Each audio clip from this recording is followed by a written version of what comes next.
आज आपण बनवणार आहे कस्टर्ड मिल्कशेक. त्यासाठी मी अर्धा लिटर दूध घेतलेले आहे, फुल फॅट मिल्क आहे. त्यानंतर पाववाटी घेतलेले आहेत काजू, साधारणतः एक 15 ते 20 काजू. त्यानंतर 15 ते 20 बदाम, 10 ते 12 पिस्ता. त्यानंतर 2 चमचे घेतली आहे कस्टर्ड पावडर आणि 4 चमचे साखर. सगळ्यात पहिले मिक्सरच्या भांड्यामध्ये मी आपले ड्रायफ्रूट्स, काजू, बदाम, पिस्ता हे आपल्याला बारीक पूड करून घ्यायची आहे. ही पूड आपण तयार केली आहे. यामध्ये 2 ते 3 चमचे आपण दूध ॲड करू आणि पुन्हा हे बारीक आपण मिक्सरला फिरवून घेऊ.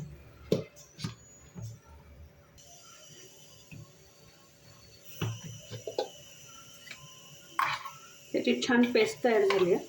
आपण डायरेक्टली ड्रायफ्रूटची पावडर देखील वापरू शकतो, परंतु त्याच्या गरम दुधामध्ये गुठळ्या तयार होतात.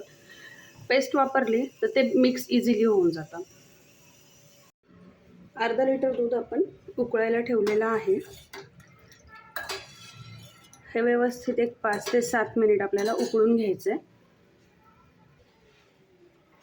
याला उकळी आली की त्याला आपण सतत ढवळून घ्यायचं आहे. एक 5 मिनिटानंतर आता आपण याच्यामध्ये साखर ॲड करून घेऊ.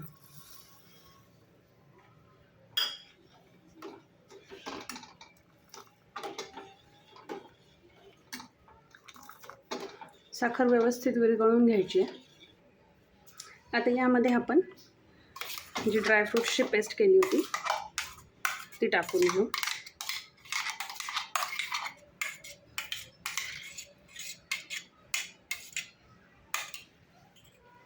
आणि हे व्यवस्थित हलवून घेऊयात. लम्स राहायला नको आहेत. एकदम व्यवस्थित आपण त्याला हलवून घेणार आहोत.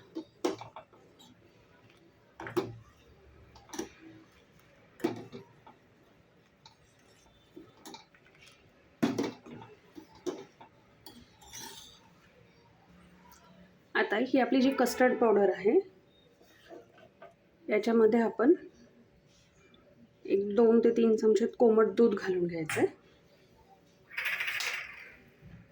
आणि हे चमच्याने संपूर्ण पावडर त्याच्यामध्ये आपल्याला व्यवस्थित मिक्स करायची.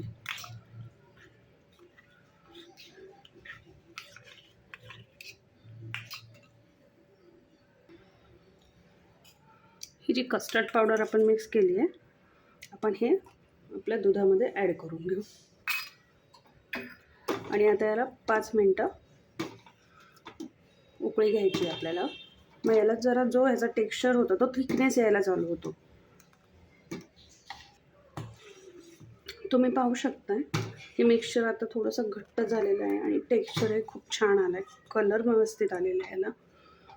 आता हे आपल्याला साधारणतः 1 तासभर थंड करून घ्यायचे. तुम्ही रूम टेम्परेचरला थंड करून मग फ्रीज करू शकता किंवा दुसऱ्या बाउलमध्ये ट्रान्सफर करूनही आपण थंड करून घेऊ शकतो.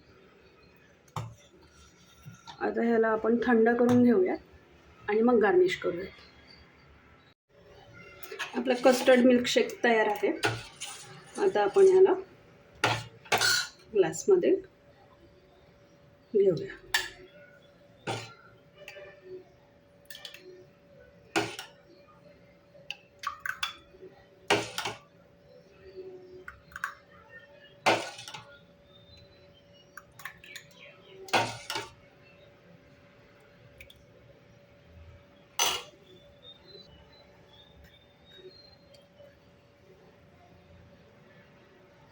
वरून थोडेसे आपण ड्रायफ्रूट्स टाकूयात.